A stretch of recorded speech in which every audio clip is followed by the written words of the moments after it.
안녕하세요. 웰다잉 인터뷰 원혜영입니다.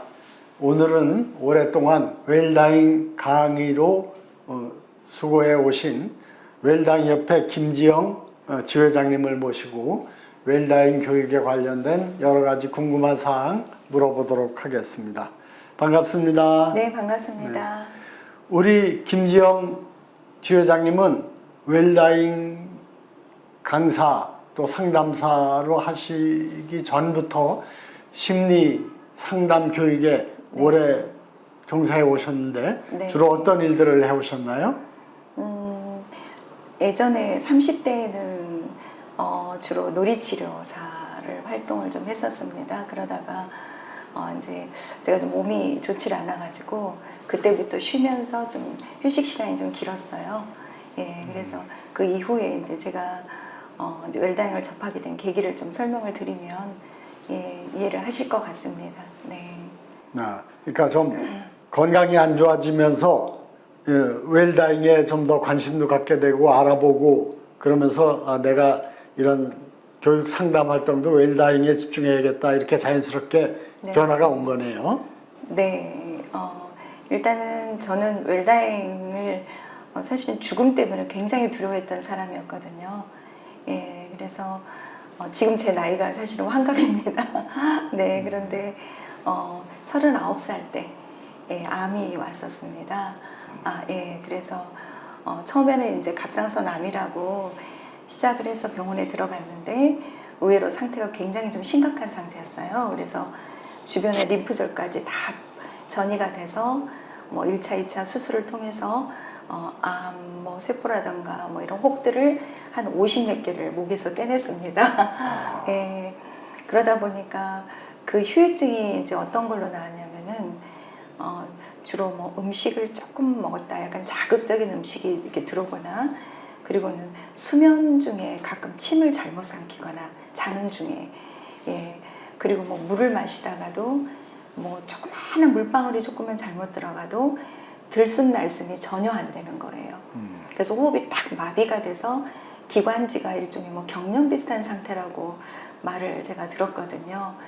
그러다 보니까 그 순간이 정말 죽음처럼 고통스럽고 무서워가지고 죽음 때문에 정말 힘들었던 그 시간을 한 십몇 년, 그러니까 제가 39살 때 그랬으니까 지금도 사실은 가끔 이제 어쩌다가 한번 그런 일을 경험을 하긴 해요.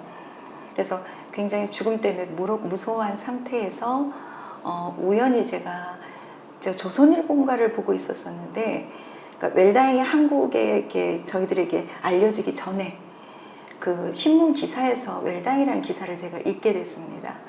그래서 읽어보면서 어떻게 하면 잘 죽는 거야? 저도 그 생각만 하고 그 기사를 읽으면서 궁금해 했었는데 그 기사를 읽고 나서 한 2년 정도는 제가 잊어버리고 지냈습니다. 그런데 제가 이제 화성시 동탄에 살고 있는데 그 농협주부대학에 광고가 이렇게 나왔더라고요. 그래서 웰다잉 특강을 언제 한다고 그렇게 나와 있어서 그 특강을 제가 이제 기억을 못하고 잊어버리고 있었습니다. 그런데 한 5개월이 지난 어느 날 갑자기 생각이 나는 거예요.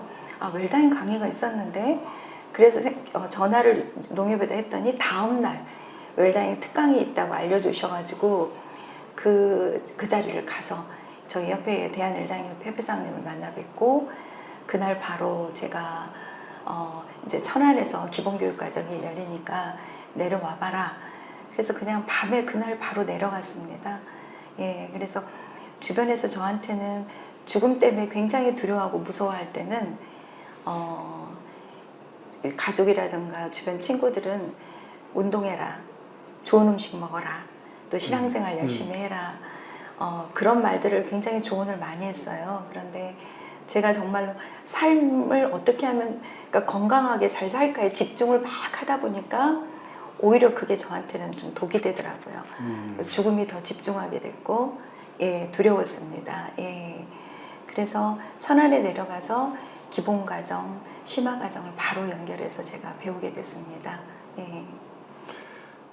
그러시면 암에 걸린 분들을 보면은 경험자로서 또 웰다잉 전문가로서 어떻게 조언을 해주시나요? 무엇보다도 그런 제가 어디서 글을 읽은 것 중에서요. 그 평생을 바닷가에서 어부를 이제 하셨던 분에게 바다에 나가서 가장 무서운 게 뭐냐고 물어봤더니 뭐 많은 질문을 제가 그렇게 던지면 많은 분들이 뭐 풍랑입니다. 뭐 바람이 뭐 이런 바람과 뭐 번개가 친다던가 이런 거라고 말씀을 하시는데 그분 말씀으로는 안개라고 하더라고요.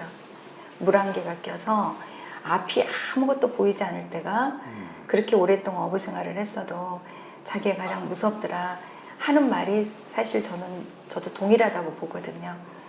그래서 내가 죽음이라는 것을 정말 웰다이 뭔지 하고 궁금해하고 제가 사는 것에 초점을 안 두고 죽음이 뭐냐 하고 바라보고자 노력을 하면은 오히려 죽음이 조금 더 멀어지고 선명하게 보이니까 더 자유해졌다는 저는 그런 대답을 드리거든요. 예. 웰다잉 강사로 활동하시면서 좀 많은 영역 중에서 분야 중에서 특별히 더 관심이 가는 분야가 어떤 게 있는지 소개해 주시죠. 처음에는 아까 죽음 때문에 제가 고민을 했기 때문에 죽음에 대해서 관심을 정말 많이 가졌습니다. 그리고 기본과 심화 과정을 다 마쳤음에도 불구하고 제가 얻고자 했던 죽음에 대한 정의를 내릴 수가 없었어요. 예, 실제적으로 다가오지 두려움만 있지 이걸 내가 어떻게 해결해 갈까에 대한 그 방법을 찾지는 못하고 있었다가 정말 거짓말 안 보태고 저는 죽음에 관련된 책 한 100여 권을 제가 사서 막 읽었던 것 같습니다. 예, 그러다가 어느 날 갑자기 그 랜디 포시의 마지막 강이라는 그 미국 젊은 교수가 죽어가는 과정을 쓴 걸 이렇게 제가 보면서 어느 한 구절에 제가 딱 삘이 꽂혔거든요. 그 대목이 이제 그 랜디 포시라는 교수님이 차를 운전하고 막 가는데 조교가 분명히 교수님이 췌장암으로 죽는데 누군가가 옆에서 너무나 음악을 크게 틀어놓고 몸을 움직이면서 그렇게 음악을 듣고 운전하는 걸 이렇게 봤다는 거예요. 근데 사실은 저는 그 대목이 정말 저한테는 충격이었거든요. 네, 그래서 그때 순간 깨달은 것이 정말 많은 철학자들이 책에서 이야기했던 죽음과 삶이 동일하구나 하는 그 저 나름대로의 어떤 아하 경험, 통찰 경험이 좀 있었던 것 같습니다. 그래서 죽음에 대한 거에 대해 가장 관심이 많았었고요. 지금 점차적으로 제가 죽음에 대해서 두려워할 때 저희 아이들이 어렸었어요. 큰애가 초등학교 이제 5학년, 작은 아이가 유치원을 다니고 있었기 때문에 가장 염려됐던 부분이 사실은 아이들이었거든요. 예, 죽을지도 모른다는 것 때문에 그럴 때 그 아이들의 그 유가족에 대한 마음이 사실은 많이 갔습니다. 예, 그래서 그게 자연스럽게 상실로 인한 애도 이쪽으로 지금 그 공부 과정이 흘러갔고요. 그러다 보니까 이제 그게 또 파생돼서 자살 유가족들에게까지 그 영역이 좀 확장됐고 장기 기증 하시는 그 유가족들 그리고 지금 현재는 제가 보내드린 프로필에도 있듯이 그 박사 과정 이제 마무리를 다 했는데 제가 지금 강아지를 키우고 있습니다. 그래서 그 이제 상실감, 그 펫로스로 인한 상실감들에 대해서 관심을 갖고 집중적으로 지금 공부를 하고 있습니다. 네. 네, 그 애도 상담이라는 게 정말 이 상실의 시대에 아주 중요한 역할을 하게 되는 것 같은데 그러면서도 많은 분들에겐 좀 낯설어요. 네네. 주로 애도 상담이 어떤 경우에 어떤 식으로 이루어지는 건가요? 그러니까 우리 한국인들이 특히 이제 문화 정서상으로 뭔가 슬픔을 표현하는 것에 좀 익숙하지가 않잖아요. 그리고 슬픔이라고 하면은 보통 특히 남성분들 같은 경우는 이겨내라고 이렇게 눈물 흘리는 거 아니라고 그런 문화에 익숙해졌고 그런데 그런 익숙해졌던 문화 중에서 예전에는 3년상이라는 걸 사실은 통해서 남성분들의 슬픔을 공식적으로 표현할 수 있는 계기를 가졌었는데 지금은 돌아가시고 나면 바로 장례식 끝나면 현장으로 또 돌아오셔야 되고 또 그리고 예전에는 제가 보기에는 여성분들이나 이렇게 리본 같은 걸 머리에다 꽂고 그게 얼마 전인 것 같거든요. 제가 볼 때는. 근데 그것조차 사라져 버렸어요. 예, 그래서 그런 슬픔을 우리가 이제는 애도에서 가장 중요한 것은 슬픔을 극복하려고 하는 게 아니라 슬픔은 표현해야 치유가 된다. 그게 대명제입니다.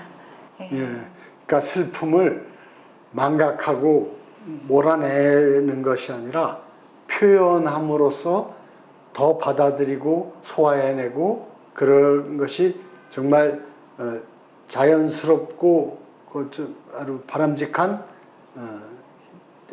그 상실로 인한 부담을 잘 정리해내는 길이다. 잘 받아들이는 네네, 길이다. 네네. 이렇게 말씀을 하시는 거네요. 네네. 이 애도 상담의 경우에 정말 말씀 들으니까 표현하는 기회가 정말 머리에 핀을 꽂거나 이렇게 가슴에 표시를 다는 리본 같은 걸 그런 게 이제 없어졌네요. 그게 네네. 그렇게 오래된 것 같지는 않네요. 네, 저도 기억에 남았어요. 예. 예. 그래서 잘 표현함으로써 받아들이고 그런 과정에서 자연스럽게 치유가 된다. 아주 네. 중요한 말씀인 것 같습니다. 네. 이 웰다잉 활동을 하시게 되면서 특히 아까 그 암 투병을 하는 과정에서 자녀에 대한 걱정이 컸다 그랬는데 본인이나 또는 가족에 일어난 변화가 어떤 게 있을까요? 첫째로는 뭐 아까도 말씀드렸듯이 제가 어르신들을 만나서 제일 처음에 하는 말이 이 짧은 시간 안에 여러분들이 일생을 사시는 동안에 죽음이란 단어를 가장 많이 들으실 시간입니다. 그렇게 말씀을 드리면 사실 어르신들 특히 죽음이라는 이야기를 내 입에 달면 이것이 마치 부정적인 것처럼 인식들이 돼 계시잖아요. 근데 그런 얘기를 제가 하면서 제게 들려줬던 것 같습니다. 그러다 보니까 죽음이라는 것 자체가 저한테도 뿌옇게 그냥 몰랐던 두려움이었다가 첫째는 죽음을 저는 받아들이는, 이렇게 편안하게 받아들이는 그런 마음 상태가 좀 됐다는 거. 그래서 죽음에 대해서 뭐 감히 자유롭다는 말씀을 좀 드리기는 그렇고요. 일단은 죽음 자체에 대해서는 조금 제가 자연스럽다. 이제 그런 맥락에서 얘기를 드릴 수가 있고, 그 다음에 가족 안에서는 아프다 보니까요. 누군가를 좀 탓을 해야만이 제가 좀 합리화가 될 것 같고, 네. 이렇게 그랬던 것 같습니다. 그런데 이제는 그 누구 탓이 아니라 제 스스로에 대한 책임감이 좀 길러지다 보니까 가족 관계에서도 이제 그런 관계들이 좀 더 좋아졌고, 또 그 자기 연민 같은 것에 많이 빠졌었거든요. 그런데 그런 것을 좀 벗어나서 어쨌든 웰다잉 강사로 활동하면서 죽음에 대한 이야기, 삶에 대한 이야기를 하다 보니까 그런 어떤 제 삶에 대한 책임감도 좀 생긴 것 같더라고요. 그래서 그런 부분에 있어서 저에게 도움이 됐었던 것 같고요. 그 다음에 무엇보다도 중요한 것은 제가 이제 크리스찬 기독교인이다 보니까 죽음 이후에 대한 삶에 대해서, 죽음에 대해서 공부를 이렇게 많이 어쨌든 좀 하다 보니까 죽음 이후의 삶에 대해서도 조금 구체적으로 배울 수 있는 시간이 좀 있었습니다. 그래서 저희들 이제 의원님도 아시다시피 엘리자베스 키블러 로스라는 분이 죽음에서는 이제 대가이신데 그분의 책을 참 좋아했었어요. 좋아하고 많이 구해서 보기도 하고, 또 이제 절판이 된 것은 중고시장까지 뒤져가면서 보면서 사후생이라는 책을 제가 접하면서 저한테도 굉장히 위로가 됐거든요. 예, 그래서 그러한 어떻게 보면 종교하고도 연결이 돼서 그 사후생에 대한 죽음 이후의 삶에 대해서는 어떻게 살아야 되는지 새로운 어떤 인식의 변화가 생겼고, 그로 인해서 제 나름대로는 정말 좋은 교회를 또 선택해서 가는 계기를 또 가졌습니다. 친정부모님 얘기를 드리면 아버지가 92세시고 엄마가 89세시세요. 시아버님은 91세, 시어머님이 네. 89세. 요새 정말 장수 시대라는 네, 게 장수예요. 실감이 되네요. 네, 그런데 다 암을 시아버지, 친정아버지께서 암 환자세요. 예, 그런데 친정아버지께서 병원에서는 길어야 3개월에서 6개월이라고 말씀을 해주셨는데 지금 8개월째 네. 생존에 계시는데 댁에서 계세요. 집에 계세요. 예, 그래서 일단 등급도 받으셨고 요양보호사님께서 엄마 요양보호사, 아버지 요양보호사 두 분이 오시는데 그걸 저희들이 풀이해가는 과정이 사실은 이제 저에게 오빠하고 언니가 이제 물어보지요. 어떻게 하면 좋겠느냐. 네가 먼저 배웠으니까. 그래서 엄마하고 아빠가 정신이 그래도 명료하실 때 저희들은 예를 들면은 엄마께서도 같이 이제 기독교인이시기 때문에 자녀들과 후손들한테 다 말씀을 다 찾아서 정리를 해 놓으셨어요. 각각에게 줄 말씀들을. 그리고 묘비명도 다 준비해 놓으셨고 그다음에 묘비명은 네. 이렇게 뭐라고 말씀을 하셨어요? 네네, 한번 소개해 주시죠. 묘비명이 그러니까 처음에 엄마가 시편 23편의 제일 네. 마지막 구절이거든요. 내가 여호와의 집에 영원히 거하리라 하는 말씀이셨는데 네. 아버지가 쓰시질 않으신 거예요. 그래서 엄마가 고민이 돼서 기도를 엄마가 하셨는데 이 시편 23편의 1절을 두시더라고. 기도 중에 그 마음이 들어서 여호와는 나의 목자시니 내게 부족함이 없으리로다. 네. 그 말씀으로 부부가 완성이 됐다. 저한테 그런 말씀을 하시더라고요. 그래서 그 묘비명뿐만 아니라 이제 당연히 연명의료양서는 이미 작성을 하셨고요. 그 다음에 장례 부분에 대해서도 얘기를 하셨어요. 그래서 선산을 그러니까 후손들한테 짐을 주고 싶지 않다는 그런 마음이 부모님이 계셔서 이제 3대가 오빠하고 손주까지 선산을 아버지가 갔어요. 가서 그곳에서 어떻게 할 건지를 손주에게도 묻고 상황을 얘기했더니 손주가 자기가 지키겠다고 얘기를 했습니다. 그래서 아버지께서 그 짐을 좀 내려놓으시면서 그 선산에 있는 나무를 지정해서 수목장을 이 나무에다 해달라고 예, 그렇게 또 다 해놓으셨고 부모님이 수의도 준비를 해놓으셨는데요. 인견 수의를 사놓으셨다고 30만 원 줬다고 저한테 얘기를 하시더라고요. 그래서 그러한 얘기들을 사실은 저희 가정 안에서는 이루어지는데 막상 이제 임종기에 가까워 계시는 부모님을 사실 모시는 건 쉬운 건 아닌데 가까이에 있는 이제 자녀들이 일단은 좀 돌보는 왔다 갔다 하우스 돌보고 저 같은 경우는 고향이 전주예요.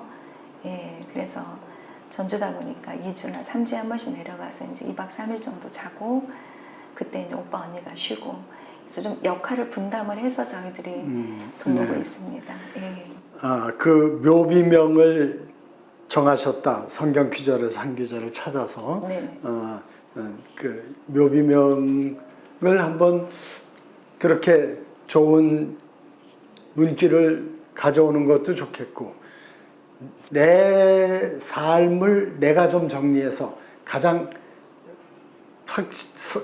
상징적으로 또 쉽게 내가 어떤 사람이었다를 전달하는 것을 만드는 것도 좋을 것 같은데 묘비명 쓰기 운동도 좀 하면 좋을 것 같아요. 네. 근데 제일 그래도 그 죽음에 준비하는 것 중에 일반화되고 쉽게 하는 게 영정사진 만들기 네. 아닐까요? 네. 근데 실제로 많이 강사 활동하면서 그 사람들을 접하면 영정사진을 준비하는 분이 얼마나 되는 것 같아요?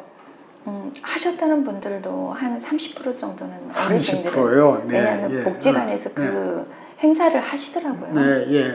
예, 그래서 내가 보여주고 싶은 내 모습을 내가 골라서 준비해서 보여주는 네. 게 얼마나 좋은 일이냐. 네. 그런 것처럼 다른 웰다잉에 관련된 많은 문제들, 그러니까 사전연명으로 의향서를 작성한다든가 유언장을 쓴다든가 네. 장례에 대한 내 뜻을 당부하는 걸 정리하는 것. 요새는 사전 장례 의향서도 이제 국가에서 관리해 주기로 추진을 하는 것 같죠. 네.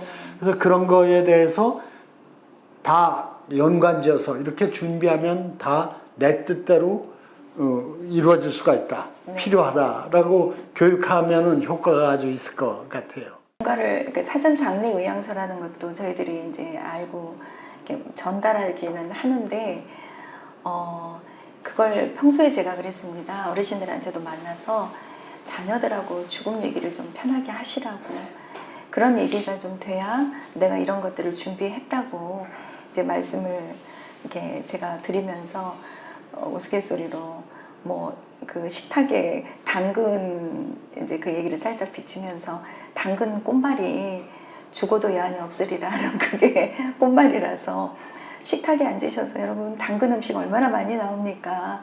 그러니까 당근 보면서 그렇게 살짝 얘기해 보세요. 그랬더니 아 그렇구나 그렇게 얘기를 하시는 분도 예, 재밌어 하시더라고요. 예. 네, 좋은 방법이네요. 네. 웰다잉 활동을 하시면서 또 강의를 많이 하시니까 그럼 가장 기억에 남는 일 같은 거 한두 가지 소개해 주시죠. 예. 그러니까 저한테는 충격적일 만큼 좀 욕을 얻어먹은 기억이 하나가 남아 있어요.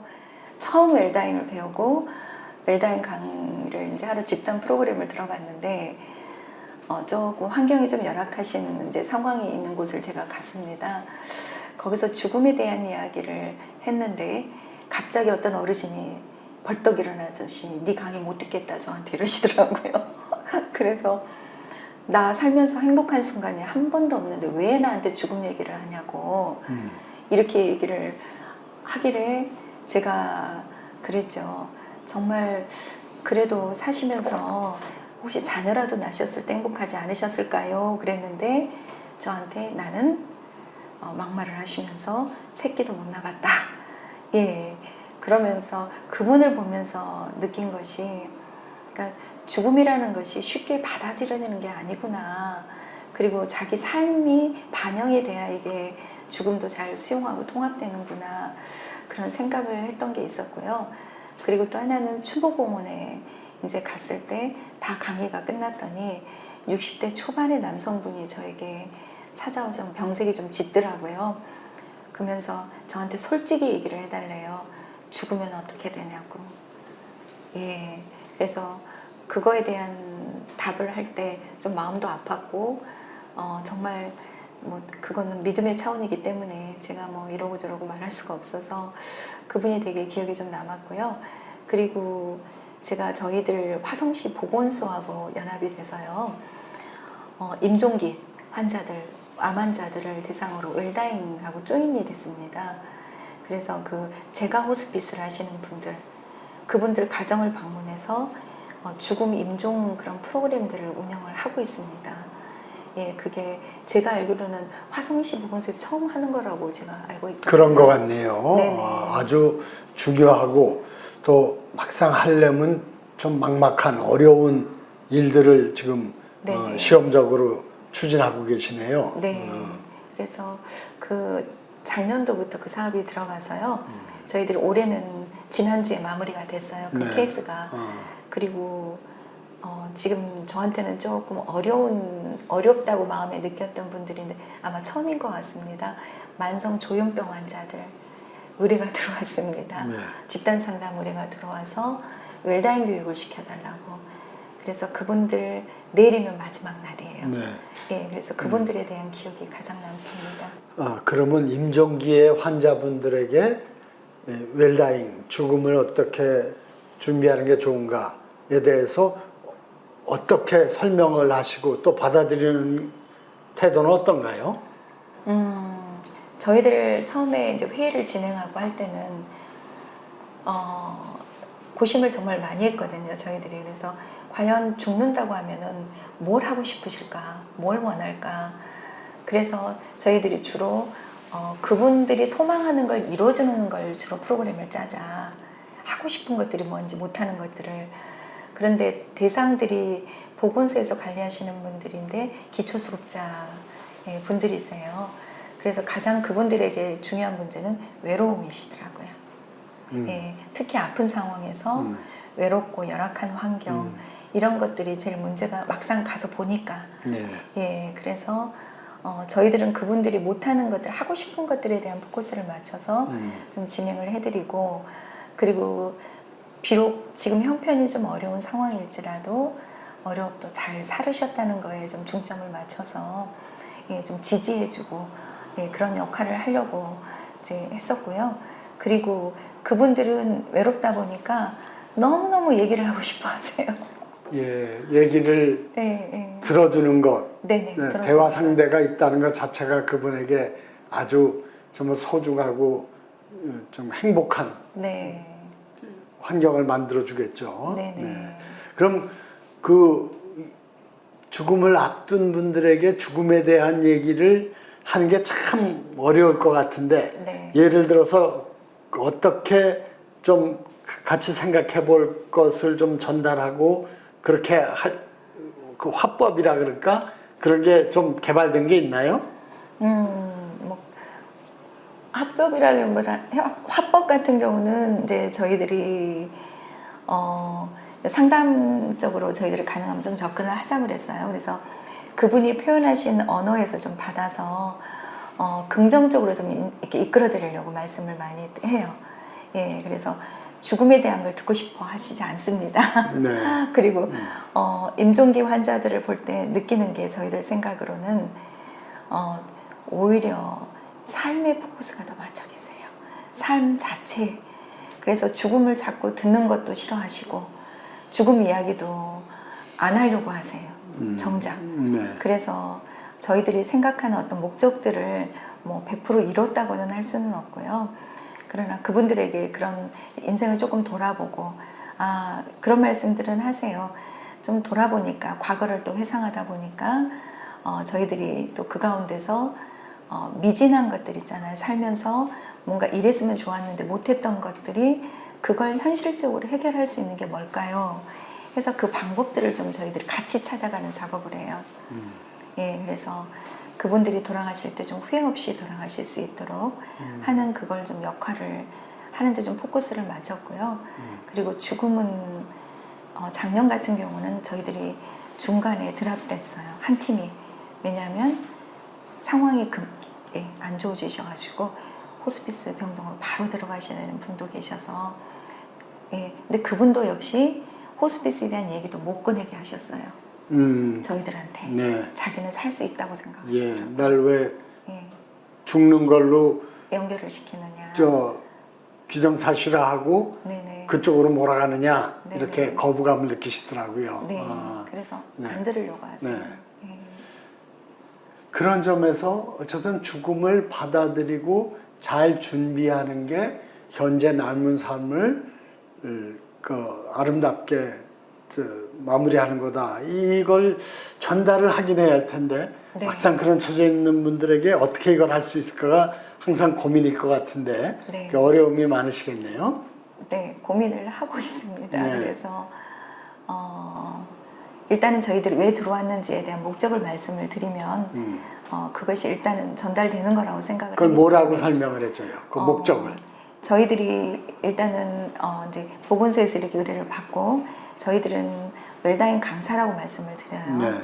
그래서 아프신 환자분들을 함께 잘 우리가 죽음을 마무리할 수 있는 과정들을 함께 한번 이야기를 나눠보고 편안하게 임종하실 수 있는 그 과정들이 어떤 것이 있는지 한번 같이 알아보도록 할게요. 그러면서 이제 말씀을 드리거든요. 그러면 죽음에 대한 이야기를 이제 처음부터 꺼낸 상황이기 때문에 그러함에도 어차피 자기들 죽을 거니까 죽음 얘기로 직접 얘기하지 말라 그런 얘기들을 하세요. 네. 예. 웰다잉 교육을 하시면서 좀 중요하게 느끼시는 거, 또 이렇게 되면 참 좋겠다 이렇게 바라는 것들이 뭐가 있을까요? 이제 웰다잉 교육을 저는 중학생들부터 이제 많게는 80대 중반까지 제가 그렇게 이제 들어가는데 청소년들 같은 경우는 좀 걱정스러운 그런 모습들을 많이 이제 보게 됩니다. 사실은. 그래서 뭐 심각한 것 자체도 아이들이 뭐 듣고 싶어 하지도 않고 그리고 사실 청소년기만을 겪어야 되는 저희들이 이제 심리학적으로 얘기하는 뭐 어떤 청소년 정체기 형성하는 과정인데 뭐 진로라든가 미래에 대한 계획들이라든가 이런 자기 자신이 실제에 대한 어떤 고민들의 시간이 없습니다. 제가 볼 때는 아이들이. 그래서 한두 명의 학생들만 좀 이제 반응을 하기 때문에 저는 좀 저희 나라가 이제 먹고 사는 문제는 어느 나라 못지않게 잘 사는 나라고 그러기 때문에 먹고 살고 뭐 그런 것에 초점을 좀 두기보다는 어린 아이 때부터 조금은 그러니까 삶의 실존에 대한 이야기, 그 다음에 뭐 좀 가치관을 어떻게 하면 잘 정립할 수 있는가, 인문학이라던가 좀 철학, 종교 같은 게 좀 들어갔으면 좋겠다는 그런 생각이 들어요. 교육 자체가요. 예.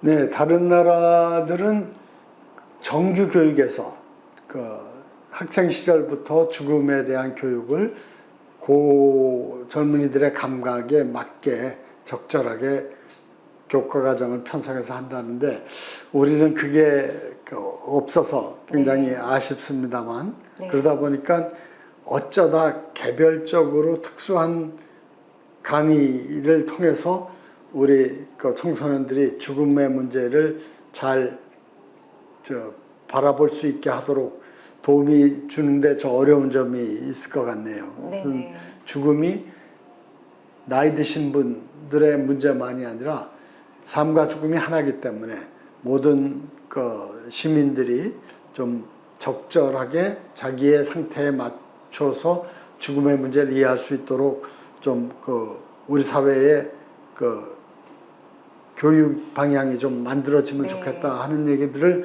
여러분이 하십니다.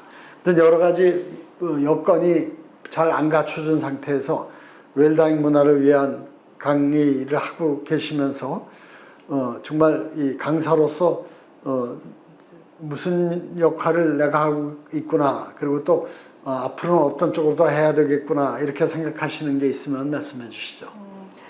일단은 죽음이라는 것을 사회적으로 좀 이렇게 자연스럽게 표현할 수 있는 환경 속에 놓여 있는 것만 해도 정말 감사하다는 생각이 들고요.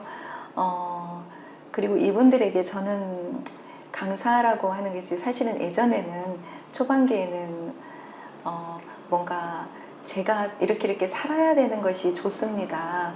웰다이라는 게 이런 겁니다 하고 제 나름대로 정의를 이렇게 말씀을 드렸던 것 같은데 조금 강사 경력이 좀 되고 시간이 흐르다 보니까 그런 말씀을 드려요. 그러니까 강사를 양성하는 제가 이제 그런 강의를 하러 나갈 때 저도 이렇게 살면서 어려운 일을 조금 겪고 이렇게 지나고 보니까 제가 어려운 일 가운데서도 해야 할 일 그 자리에 있다는 것이 참 어찌됐든 간에 잘 살아 그게 잘 사는 삶이 아닐까 하는 생각이 들면서 어르신들을 보면서 느끼는 게 그 연세까지 그 험난한 세월을 다 견뎌내시고 그 자리에 계신다는 것 자체가 존중을 받아야 되고 본인들의 삶에 대해서 긍정을 해야 된다고 저는 생각을 하고 있습니다. 그래서 앞으로 웰다인 방향들이 그런 쪽으로 나갔으면 좋겠고요. 그리고 그러기 위해서는 웰다인 강사는 제가 그렇습니다. 단지 저희들은 이미 그분들이 다 잘 살고 있는 분들이기 때문에 저희들은 그분들이 알지 못하는 걸 먼저 좀 지식적으로 공부한 사람이겠다. 그래서 이 공부한 지식들을 좀 더 깊이 있게 또 그리고 좀 풍성하게 어떤 경험을 할 수 있으면 간접 경험이라도 해서 이것을 그분들에게 전달하고 그 전달한 것들이 그분들 이제 머릿속에 좀 들어가서 조금이라도 마음의 변화가 있었으면 그걸 바라는 차원에서인 것이지 우리가 뭘 가르치는 입장은 아니라고 저는 생각을 하기 때문에 예, 그래서 웰다인 방향도 웰다인 강사와 함께 죽음이라는 것이 일반적으로 많은 분들에게 평생 교육으로 이루어졌으면 좋겠어요. 그래서 노인 복지관을 가보면요 연령 차이가 너무 많이 나요. 그래서 동일한 프로그램이 사회, 경제, 문화적인 특성이 다르신 분들이 동일한 공간에서 동일한 프로그램을 받다 보니까 여러 가지 제약들이 많습니다. 예, 그래서 그런 것도 좀 세분화돼서 좀 프로그램도 계획돼야 되고, 예, 그래서 연령별로 또 프로그램도 맞춰줬으면 좋겠고요, 교육들도. 그래서 나이 드셨어도 좀 공부를 좀 하시면 좋겠다. 그런 기회를 좀 만들어 주셨으면 좋겠다는 생각이 들어요. 예. 네, 그 웰다잉 교육이 노인층 주로 그런 교육 활동을 할 수 있는 곳이 노인복지관이나 이런 노인층으로 너무 좁혀져 있는 것을 네. 좀 확대해서 평생 교육 프로그램으로 좀 진행되면 좋겠다 하는 말씀에 저도 공감이 가네요. 특히 지금처럼 학교 교육이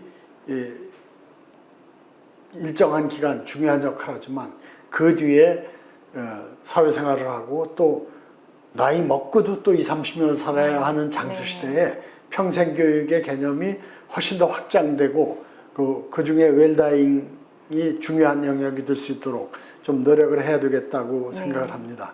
오늘 좋은 말씀 감사드리고 마지막으로 우리 김지영 강사님께서 내가 생각하는 웰다잉이란 무엇인가 하는 것을 말씀해 주시는 것으로 정리를 하겠습니다. 네, 저는 제 개인적인 웰다잉이라고 하는 것은 저는 아까도 죽음에 대한 이야기를 말씀드렸듯이 죽음 이후의 삶을 준비하는 오늘이다 저는 생각을 합니다. 그래서 오늘 저에게 주어진 모든 것들을 그냥 즐겁고 좀 자유하게 사는 것이 결국은 죽음을 준비하는 거라고 저는 생각을 합니다. 그래서 웰다잉은 죽음 위의 삶을 준비하는 오늘이다 하는 생각을 잘 사는 오늘 이렇게 생각을 합니다. 네, 좋은 말씀이네요. 또 내 삶을 한번 정리해 보는 것이 또 죽음에 대해서 잘 준비하는 것이 현재 내 삶을 돌이켜보게 하고 뜻있게 받아들이고 따라서 내게 남은 삶이 얼마나 소중한 일인가를 또 생각하게 하는 아주 중요한 계기가 되니까 그런 점에서 지금의 삶을 보다 충실하게 좀 아름답게 또 최선을 다해서 누리려고 하는 자세 그런 것을 갖게 만드는 자극이 되니까 아주 큰 도움이 될 것 같습니다. 오늘 좋은 말씀 감사합니다. 감사합니다. 네, 감사합니다.